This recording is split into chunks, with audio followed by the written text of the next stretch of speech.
Good morning, all of you. Today's topic is static data member.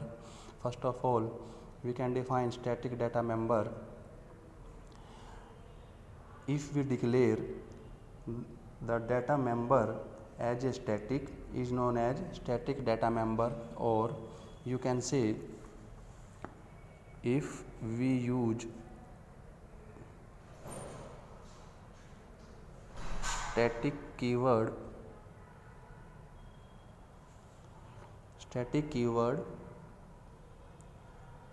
in front of data members is known as static data member.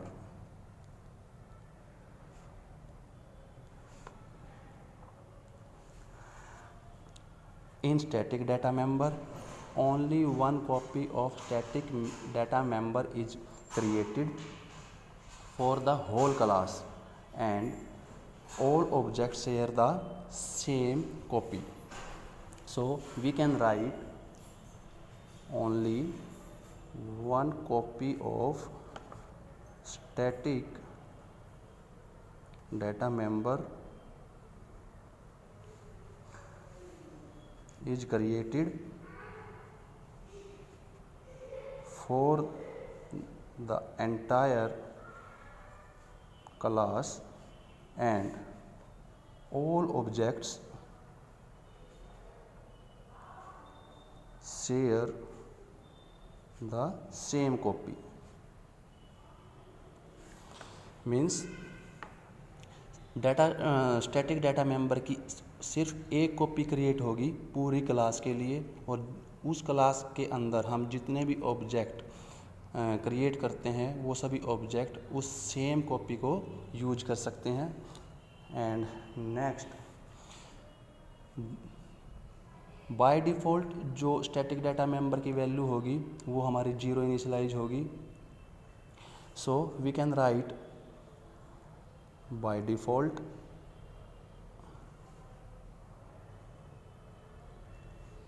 it is initialized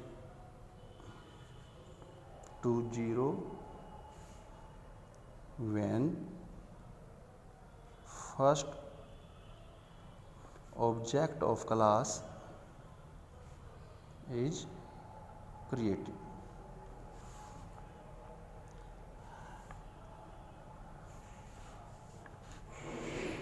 हम ये बोल सकते हैं जब भी हम initialise करेंगे स्टैटिक डाटा मेंबर को वो हम before the main function use करेंगे. So we can also write it should be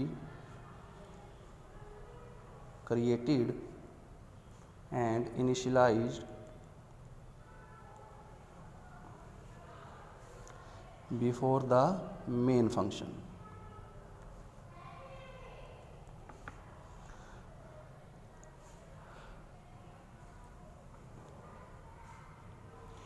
access rule जो होंगे हमारे स्टैटिक डाटा मेंबर के अंदर वो सेम होंगे जैसे हम किसी नॉर्मल डाटा मेंबर्स पे अप्लाई करते हैं, वही सेम स्टैटिक डाटा मेंबर पर भी एक्सेस रूल अप्लाई होंगे. So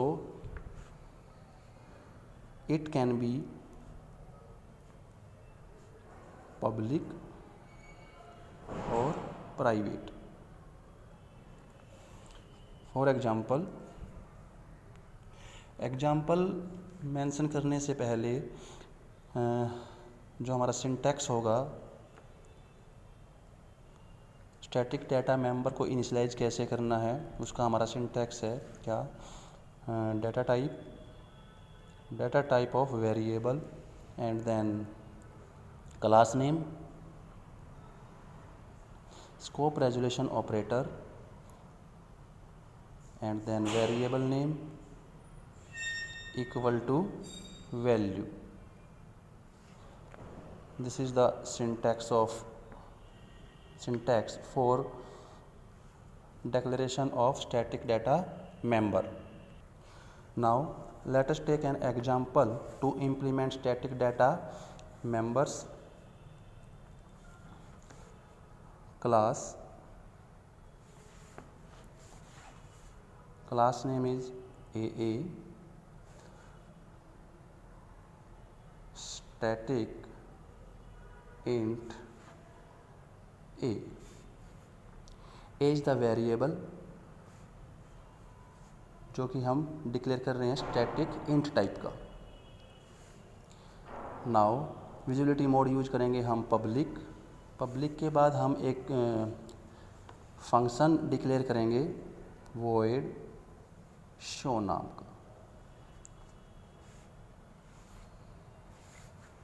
then close the class with the help of semicolon. Now we can define this function outside the class. Then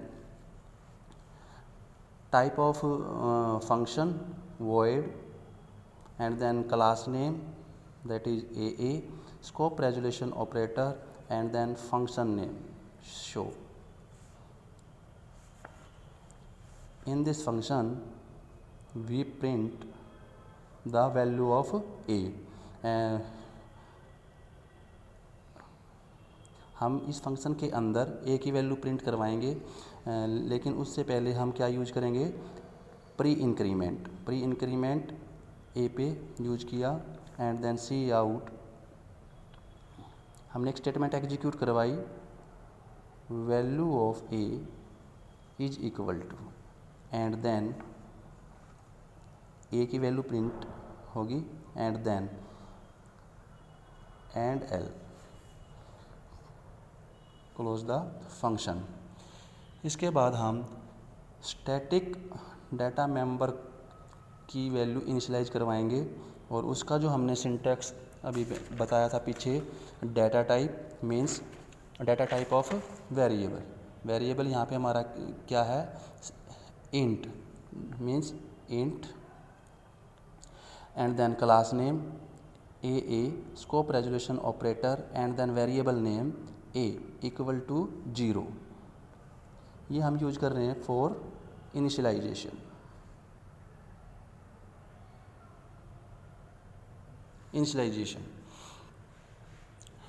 इसके बाद हम void main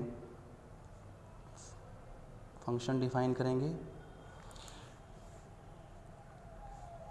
void main के अंदर सबसे पहले हम क्या काम करेंगे, we can create the object of class. Then here class name AA and object name obj1, obj2 and obj3। हमने यहाँ पे क्लास के 3 ऑब्जेक्ट क्रिएट किए हैं, क्लियर स्क्रीन हम यूज कर सकते हैं। उसके बाद हम with the help of object obj1, with the help of object हम कॉल कराएंगे फंक्शन को, दैट इज शो नाम के फंक्शन को। तो फर्स्ट ऑब्जेक्ट का हम यूज कर रहे हैं यहाँ पे obj1 dot show, and then second we can use second object obj2 dot show, and last we can call the function with the help of object 3 obj3 dot show, and main function is close। जब हम इस programme को run करेंगे तो जो इसकी output होगी,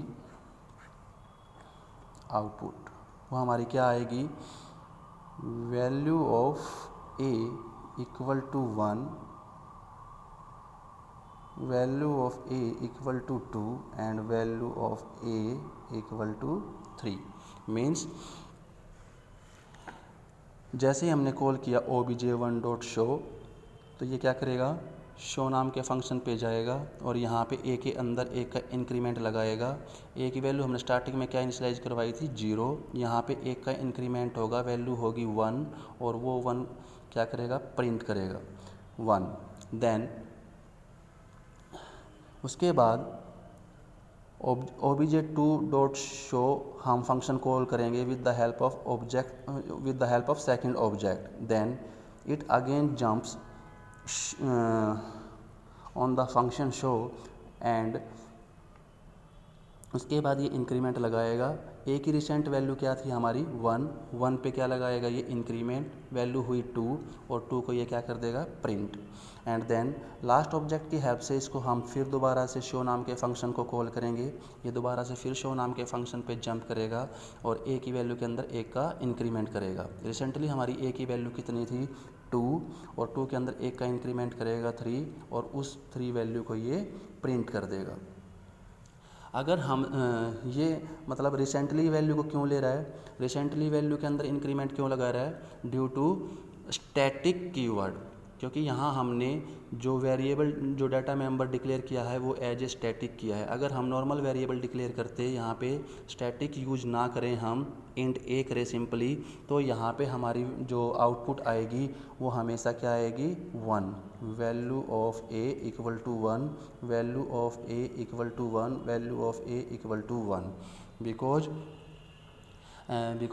हम यहाँ पे क्या कर रहे हैं एज ए स्टैटिक डिक्लेयर नहीं कर रहे हैं, यहाँ पे हम नॉर्मल वेरिएबल डिक्लेयर करेंगे। अगर हम यहाँ पे नॉर्मल वेरिएबल डिक्लेयर करते हैं इंट ए तो उसकी आउटपुट हमेशा 1 आएगी। क्यों? क्योंकि वो एक बार ही इंक्रीमेंट लगाएगा 1।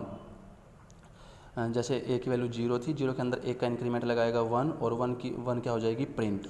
उसके बाद जब हम सेकंड ऑब्जेक्ट की हेल्प से उसी फंक्शन को कॉल करेंगे तब उस ए की वैल्यू रिसेंटली ना होके ए की वैल्यू 0 ही एक्सेप्ट करेगा ये, और उसके अंदर फिर इंक्रीमेंट लगाएगा, फिर वैल्यू आ जाएगी 1। एंड देन लास्ट ऑब्जेक्ट की हेल्प से इस फंक्शन को हम दोबारा से कॉल करते हैं तो 0 पे ही एक का इंक्रीमेंट लगेगा, तो तीनों केस के अंदर हमारी वैल्यू आएगी 1। अगर हम यहाँ पे स्टैटिक डाटा मेंबर यूज करेंगे, एज ए स्टैटिक यूज करेंगे, तो उस केस के अंदर जो रिसेंटली हमारी वैल्यू होती है उसके अंदर इंक्रीमेंट लगेगा और उस केस के अंदर वैल्यू आएगी 1, 2 और 3। इस एग्जाम्पल की हेल्प से हम डेफिनेशन को भी समझ सकते हैं। फर्स्ट जो हमारा पॉइंट है, if we use static keyword in front of data member is known as static data member, means जहां हम डिक्लेयर करते हैं normal data members, for example int A, इससे बिल्कुल फ्रंट में इससे पहले स्टैटिक कीवर्ड यूज कर रखा है उसको हम स्टैटिक डाटा मेंबर बोलेंगे। And then second point, only 1 copy of static data member is created for the entire class. तो जो हमारा स्टैटिक डाटा मेंबर होता है इसकी सिर्फ एक ही कॉपी क्रिएट होगी।